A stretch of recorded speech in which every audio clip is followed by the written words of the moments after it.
Buenos días y bienvenidos a mundodesconocido.es. David Rockefeller ha muerto. El patriarca de la saga de los Rockefeller, que estaba vivo, el nieto del fundador de la dinastía Rockefeller, el último de ellos, ha muerto a los 101 años de edad. Ha dejado este mundo, ya no está entre nosotros.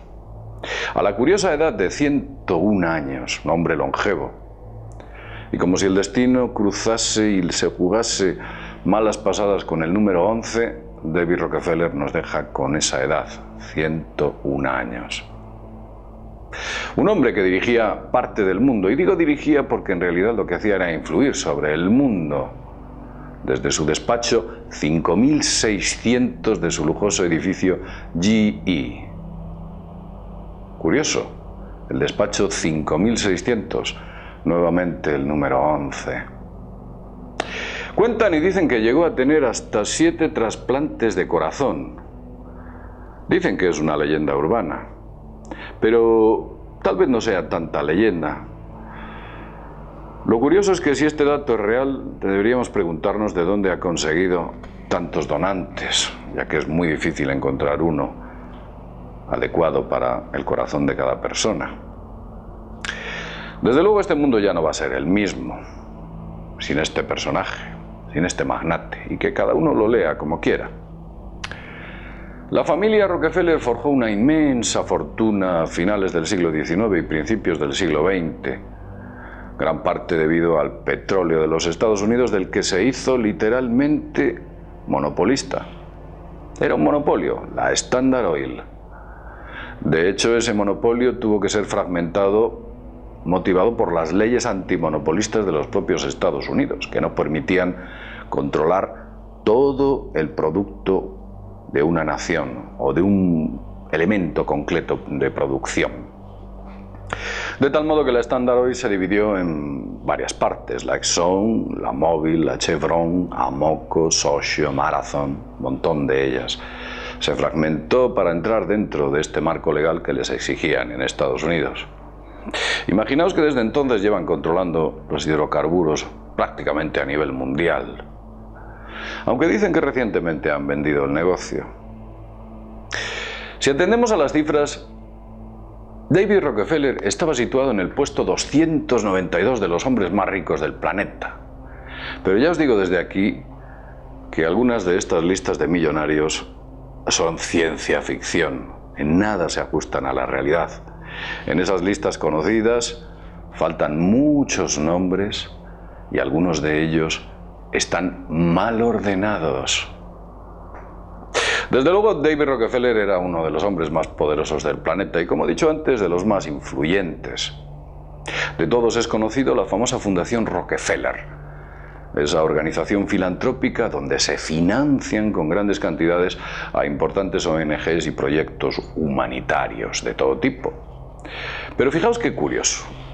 La Fundación Rockefeller llegó a financiar a Greenpeace. Sí, señor, con una fuerte cantidad de dinero distribuida en varias partidas entre los años 2001 y 2008.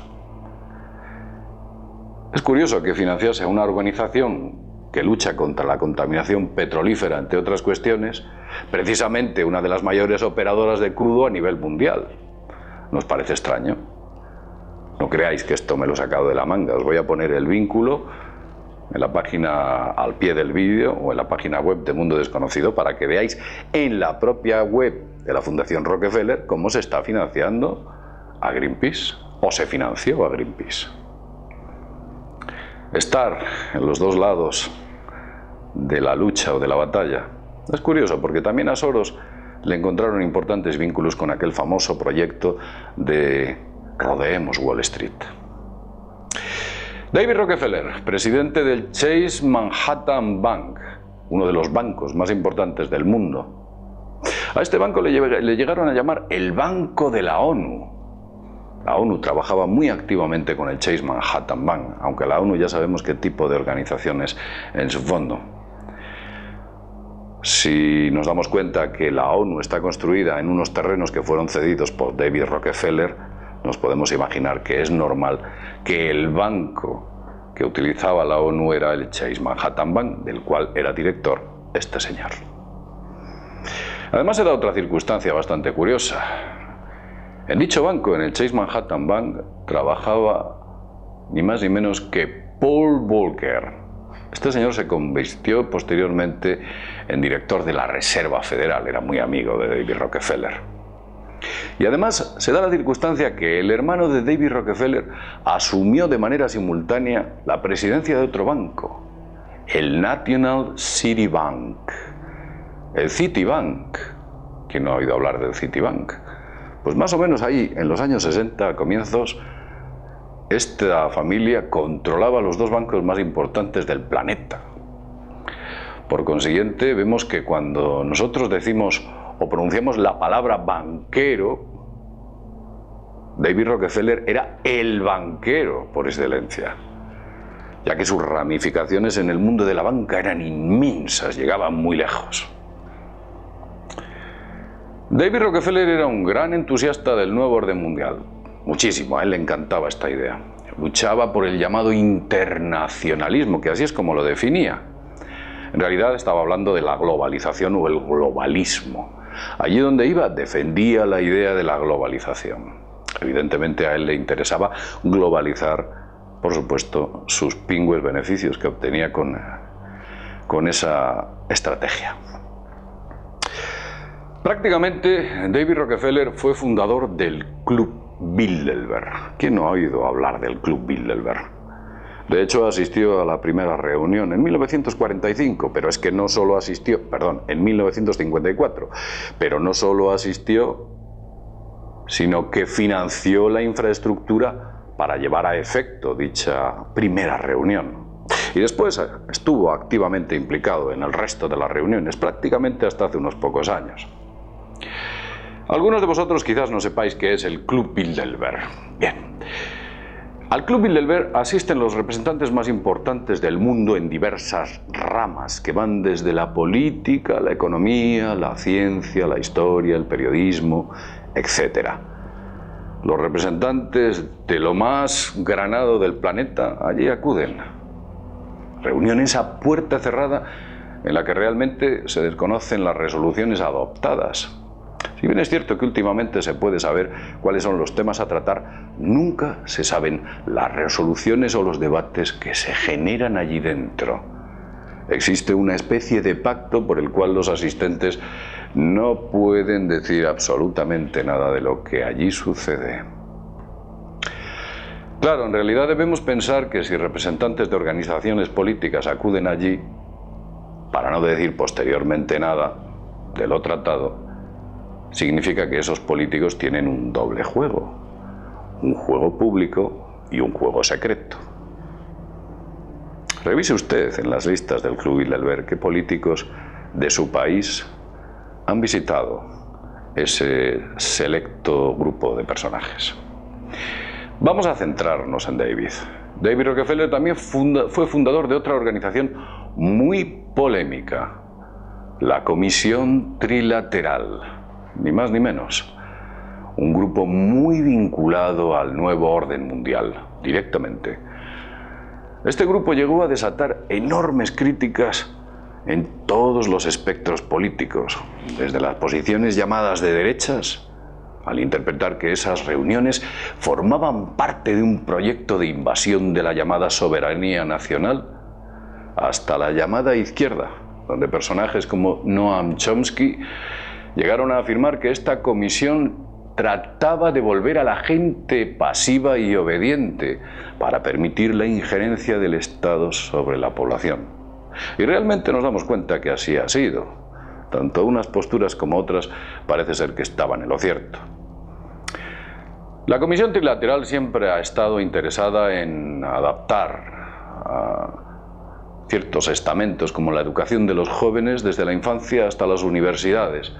También incluso se metía en las religiones, donde pretendía adoctrinar a las nuevas generaciones a que deben someterse a una especie de control más amplio en pro de entregar su libertad individual. En resumidas cuentas, la esclavitud del ser humano. Léalo usted como quiera. Básicamente el lema sería que Hay que jugar en equipo, todos tenemos que ser un equipo, pero las reglas del juego las imponían ellos. Desde luego a esa comisión, la comisión trilateral, nunca le gustó la iniciativa personal. La iniciativa personal que conducía al éxito por caminos no ortodoxos no eran bien vistas por ese grupo. En resumidas cuentas, que si debemos definir a esta fundación, a la Comisión Trilateral, nos damos cuenta que su objetivo es alcanzar el llamado nuevo orden mundial. Todos os acordáis del Plan Bolonia, de las universidades, que entre otras cosas pretendían eliminar ramas como la historia y el arte, que ya prácticamente se han eliminado, fusionándola con otras humanidades. También consiguió el Plan Bolonia capitalizar al estudiante obligándole a pedir préstamos para que entre dentro del control crediticio. Vamos, a pasar por caja desde jóvenes. También empezaron a meter a través de ese Plan Bolonia, detrás del que estuvo la trilateral, la figura de los llamados máster o especialidades previo pago. Potenciaron los estudios llamados económicamente rentables frente a las investigaciones no rentables. Un largo etcétera, aunque ya os digo que desde aquí que aquello fue una batalla que se perdió, y una batalla dura que emprendieron los estudiantes intentando eliminar y alejarse de ese llamado Plan Bolonia. Al final, la espada de ese plan cayó sobre esos centros de estudio. Muchísimos presidentes pertenecieron a la Comisión Trilateral. David era un hombre muy influyente. El señor David Rockefeller, recibía a las personalidades más importantes del planeta en su mansión o en aquel mítico sillón de la habitación 5600 de ese edificio, el del GE. El mítico sillón en el que se sentaba el patriarca del clan Rockefeller. Muchas decisiones han sido tomadas por este señor.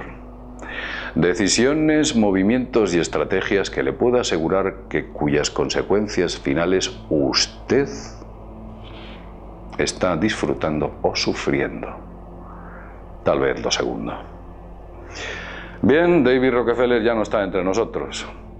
No sería grato pronunciarse o utilizar un lenguaje inapropiado con alguien que ya no está entre nosotros. Todos sabéis quién se escondía detrás de este señor y cuál era su estrategia.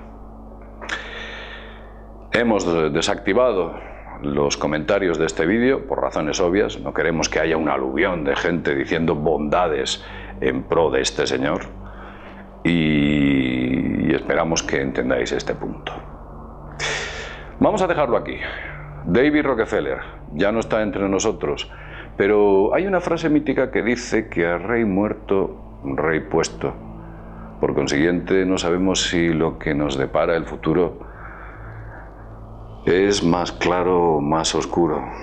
Y sinceramente, espero que las tinieblas se aparten y que empiecen a dejar ver un poquito la luz.